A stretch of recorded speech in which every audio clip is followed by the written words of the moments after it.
ministre et le président de l'Assemblée nationale co-président une conférence sur les préparatifs de la 8e session de l'organe législatif. Les entreprises et localités s'efforcent de diversifier les produits agricoles exportés pour atteindre l'objectif d'exportation d'ici la fin de l'année. De plus en plus de travailleurs issus des minorités ethniques souhaitent aller à l'étranger. Les résultats de cette politique sont palpables.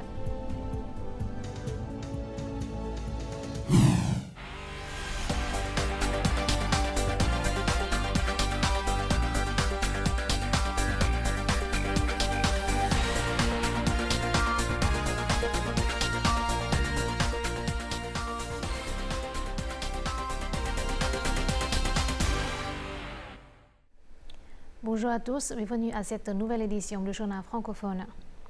Ce mardi à Hanoï, les instances du parti au sein du gouvernement et de l'Assemblée nationale se sont réunies pour préparer la prochaine session parlementaire sous la présidence du Premier ministre Phạm Minh Chính et du président de l'Assemblée nationale Trần Thanh Mẫn.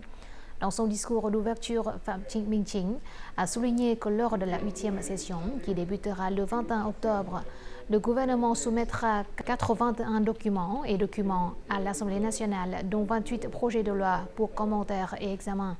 Cette charge de travail importante nécessite des efforts accrus et une collaboration plus active et plus efficace entre le gouvernement et l'Assemblée nationale.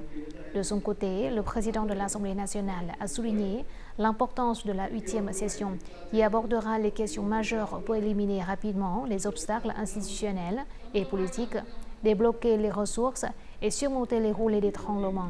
Il a demandé aux organes de l'Assemblée nationale et du gouvernement de coopérer plus étroitement et de moderniser le processus d'élaboration de lois de manière professionnelle, opportune et efficace. Le président de l'Assemblée nationale du Vietnam, Trần Thanh Mẫn, a participé lundi 14 octobre à Hanoï, un événement visant à décerner le titre d'excellent agriculteur et à honorer les coopératives exceptionnelles en 2024. Soulignant le développement continu de l'Association des agriculteurs vietnamiens et ses contributions au développement national, le plus haut législateur a indiqué que les exemples honorés lors de l'événement constituent les figures marquantes dans le contingent de millions d'agriculteurs du pays dans la production, le commerce, la construction de la nouvelle ruralité et la réduction de la pauvreté. Le président de l'Assemblée nationale a également souligné l'importance d'orienter les agriculteurs vers l'adoption de technologies numériques et la mise en place de modèles de production agricole durable. Il a encouragé le développement d'une agriculture écologique, biologique et intelligente qui combine industrie et services pour créer des produits de haute qualité. En raison d'une forte croissance ces derniers mois, les exportations agricoles, forestières et halieutiques devraient atteindre entre 58 et 60 milliards de dollars en 2024.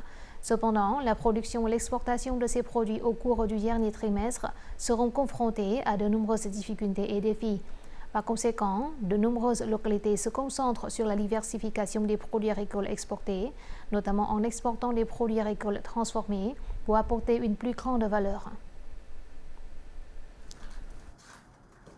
Pour la première fois, 6 produits, à savoir du thé de goyave, des fleurs de papaye trempées dans du miel, des bananes séchées, des sachets de thé vert aux haricots noirs, du sirop de citron et du sirop de kumquat de la province de Tuyên Quang ont été sélectionnés pour être exportés vers le Royaume-Uni.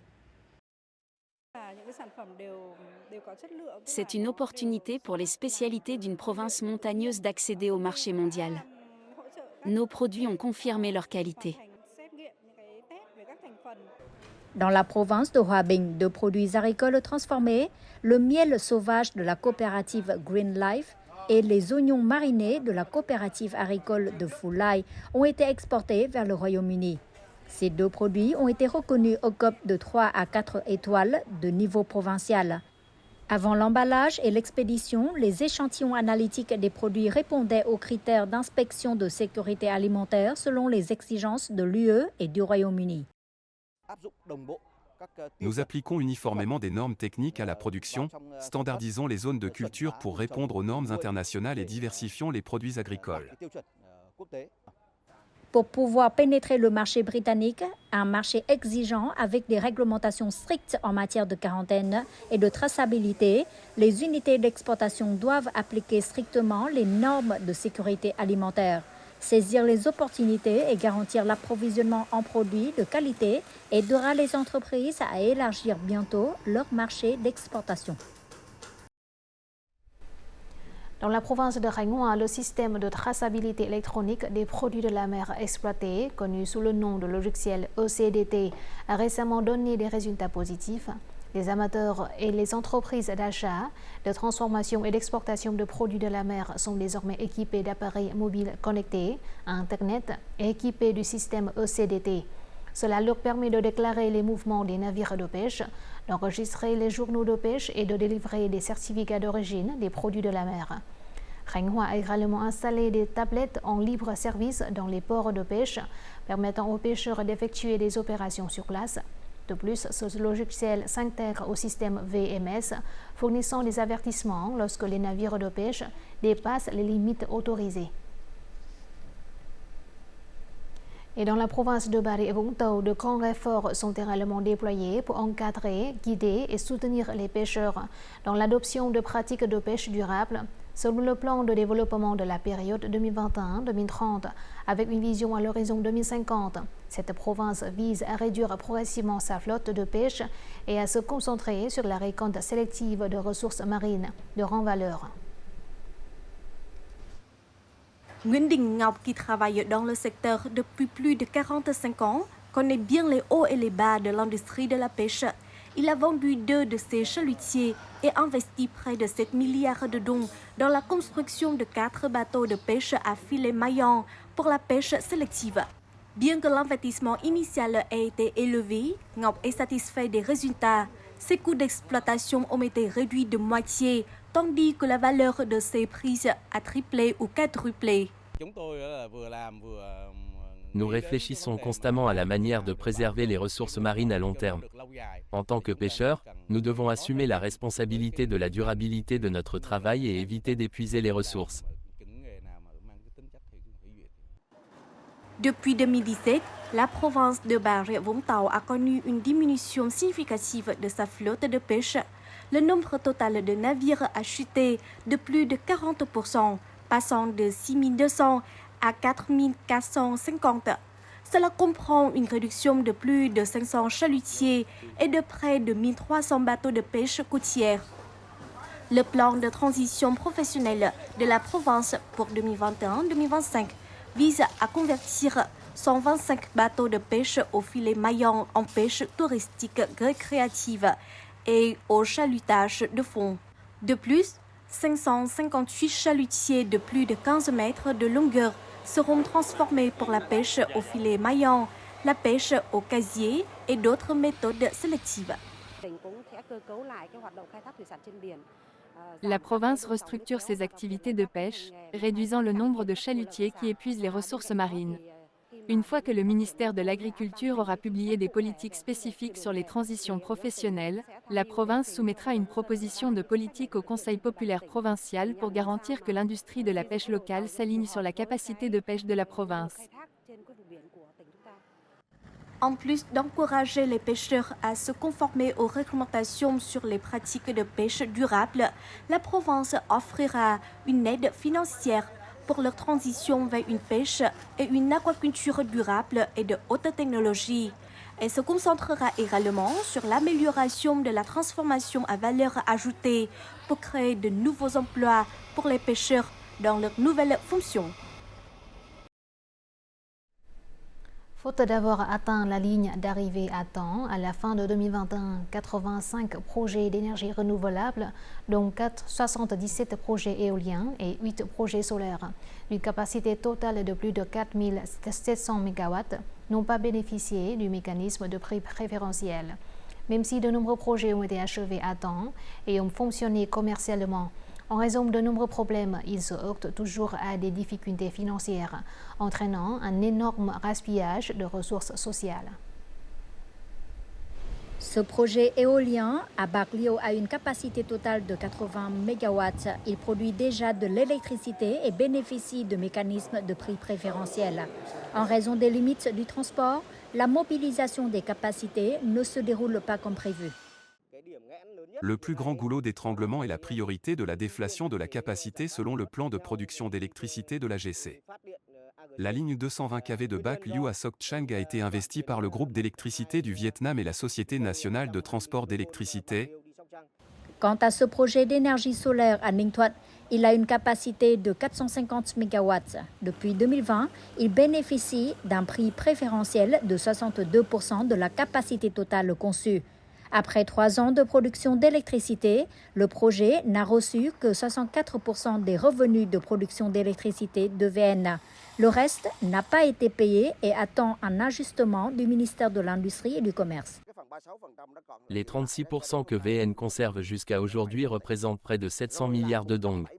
Ces 2 dernières années, nous avons produit de l'électricité pour près de 820 milliards de dong. Jusqu'à présent, nous devons toujours attendre le nouveau mécanisme de prix. Cela nous a causé beaucoup de difficultés financières. Les localités ont aussi du mal à attirer des investissements dans ce domaine. Comme à Ninh Thuận, avec 46 projets éoliens et solaires en exploitation, le montant de la dette due et impayée par EVN a atteint 2700 milliards de dong. C'est une somme énorme dans un contexte économique difficile. C'est pourquoi nous recommandons également au ministère de l'Industrie et du Commerce et à EVN de continuer à envisager un paiement anticipé et de résoudre complètement les problèmes existants. Dans les temps à venir, la province ainsi que les investisseurs surmonteront toutes les lacunes conformément aux dispositions de la loi. Les difficultés financières constituent actuellement le principal obstacle au projet d'énergie renouvelable. Si ce goulot d'étranglement n'est pas résolu, le gaspillage des ressources et l'attrait des énergies renouvelables diminueront.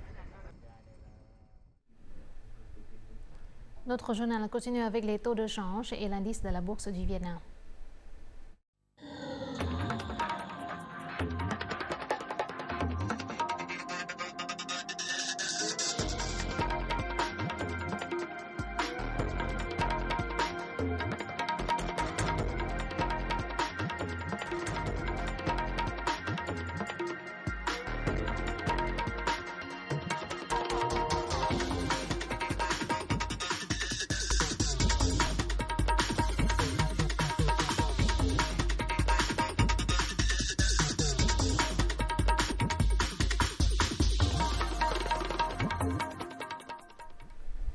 Le Vietnam désactivera la technologie 2G sur Terre à partir du 16 octobre. Le service 2G continuera d'être fourni à Trường Sa et Hoàng Sa.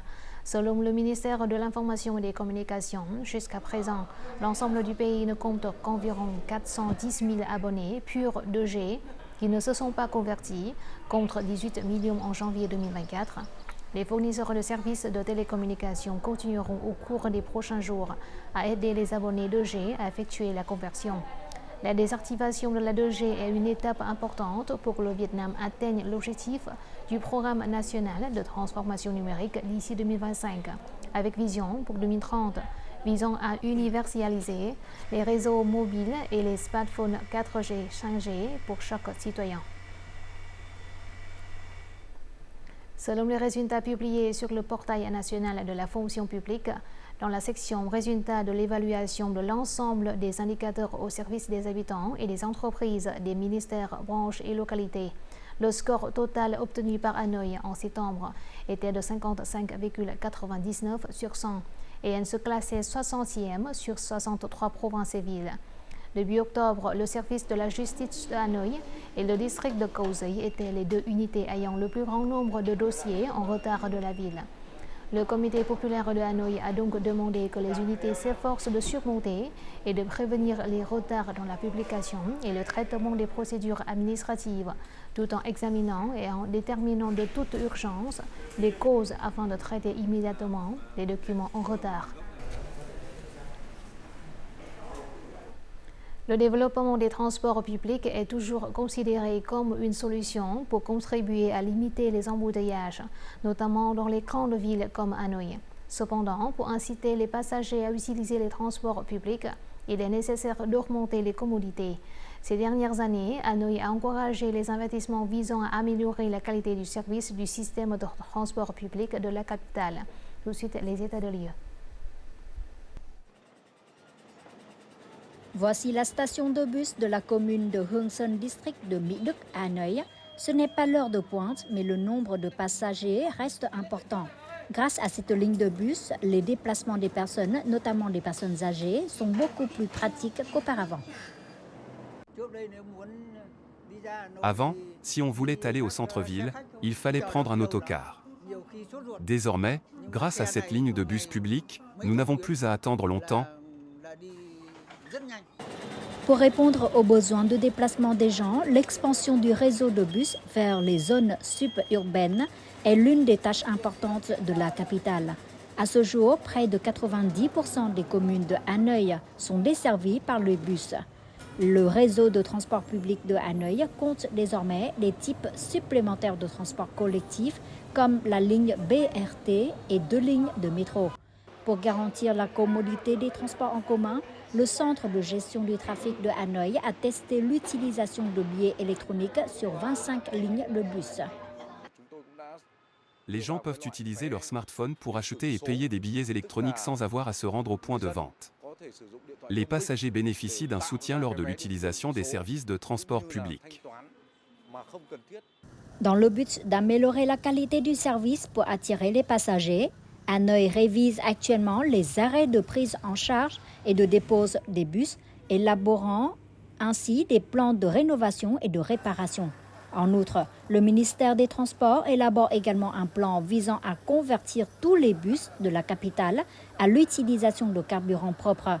L'objectif est que d'ici 2033, 100% du parc automobile utilise du GNC ou de l'énergie électrique pour garantir la sécurité et le respect de l'environnement. Ces dernières années, la politique du Vietnam d'envoyer les travailleurs à l'étranger s'est avérée efficace. De plus en plus de personnes souhaitent aller travailler à l'étranger. Dans la province de Gia Vinh, environ 100 000 personnes ont été envoyées à l'étranger, dont la majorité était d'origine khmer.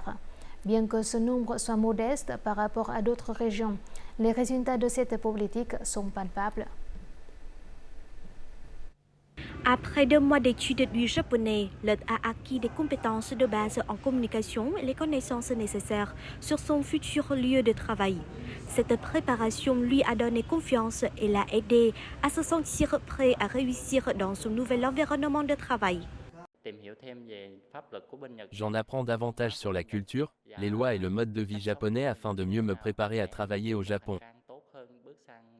Selon les autorités de la province de Gia Vinh, chaque travailleur peut envoyer chez lui 240 millions de dong par an, une somme d'argent importante pour les ethnies minoritaires des zones rurales. À la fin du 3e trimestre, la province a envoyé plus de 1800 personnes à l'étranger, soit 2 fois plus que l'an dernier. Et plus de 50% d'entre eux sont des Khmer. Nous disposons d'un montant de soutien non remboursable de près de 17,5 millions de dong pour les ménages pauvres, quasi pauvres, les ménages issus de minorités ethniques et les ménages dont les terres agricoles ont été récupérées. Les personnes travaillant à l'étranger bénéficient d'un prêt de 150 millions de dong. Après 3 ans au Japon, Ngân est retournée au Vietnam et a obtenu un emploi stable. Après avoir acquis des connaissances et des compétences linguistiques à l'étranger, elle décide d'étudier pour devenir professeure de japonais. J'ai réalisé que si après 3 ans au Japon, je n'améliorais pas mes qualifications, à mon retour au Vietnam, je ne serais encore qu'une ouvrière. J'ai donc décidé d'investir dans l'apprentissage du japonais. Témoin du succès des personnes qui ont travaillé à l'étranger, de plus en plus de personnes dans la province de Gia Vinh souhaitent rechercher des opportunités d'emploi à l'étranger. Cela contribue à développer une main-d'œuvre qualifiée qui pourra contribuer au Vietnam à son retour.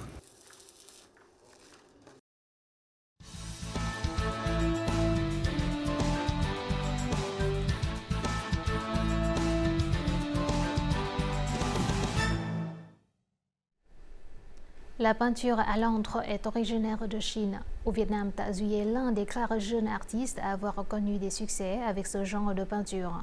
Le retour au Vietnam après avoir obtenu son diplôme de l'Académie des Beaux-Arts de Chine à Guangzhou en 2016. Ta Duy fascine les amateurs d'art par ses peintures à l'encre combinant les principes esthétiques de la peinture chinoise et les sujets très familiers aux Vietnamiens. Nous rencontrons ce jeune artiste dans ce chapitre Le Vietnam en un clin d'œil.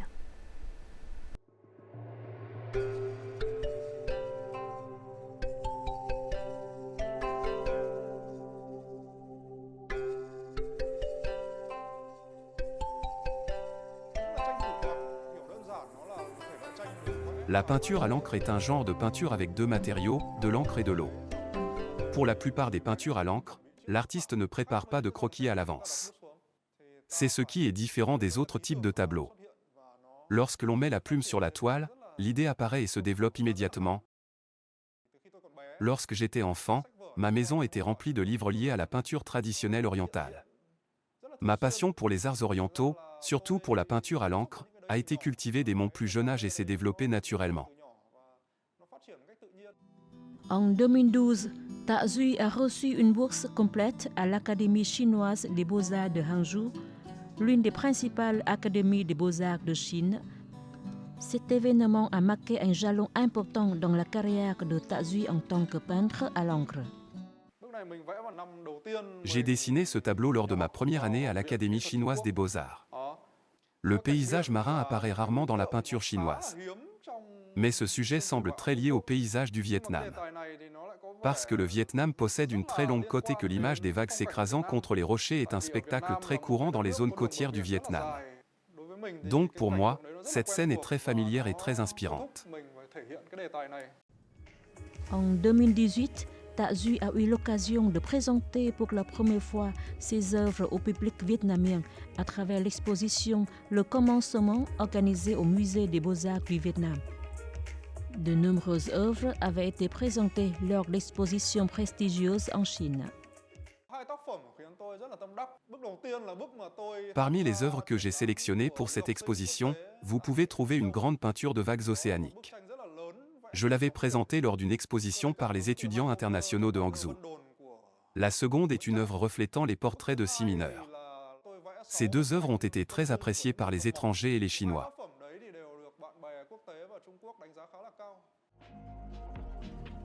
Les peintures de Ta Duy ne sont pas abstraites. Il dessine des images très simples de la vie quotidienne. Il s'efforce toujours de transmettre de manière vivante l'image du Vietnam à travers ses œuvres. Ce sont la nature et les spécialités du Vietnam qui m'inspirent le plus fortement. J'apprends de bonnes choses de la Chine. Mais la peinture à l'encre est comme un moyen d'exprimer ma personnalité ainsi que mon âme. J'ai l'esprit d'un Vietnamien né au Vietnam, vivant et ayant été élevé dans l'atmosphère culturelle du Vietnam.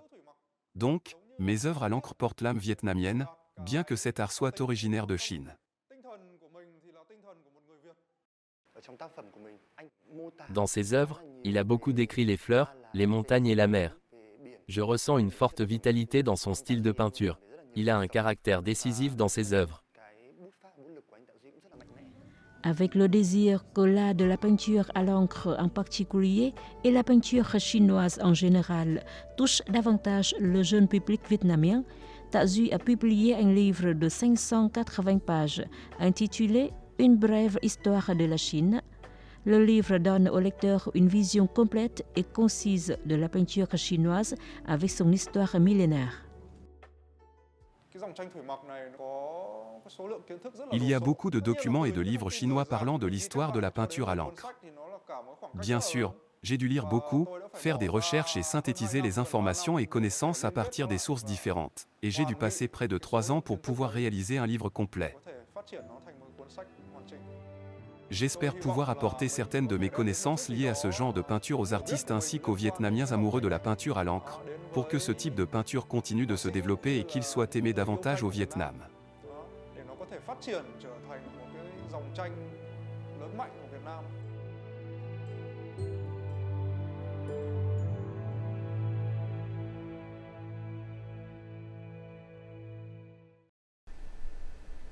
Voici tout de suite les prévisions météo dans les principales villes du pays.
C'est la fin de notre journal francophone. Merci de votre attention. Afin de regarder en ligne les émissions de la chaîne VTV4, veuillez consulter le site web apparu à l'écran. Vous pouvez aussi télécharger l'application VTV Go sur App Store ou Google Play. Au revoir et à la prochaine.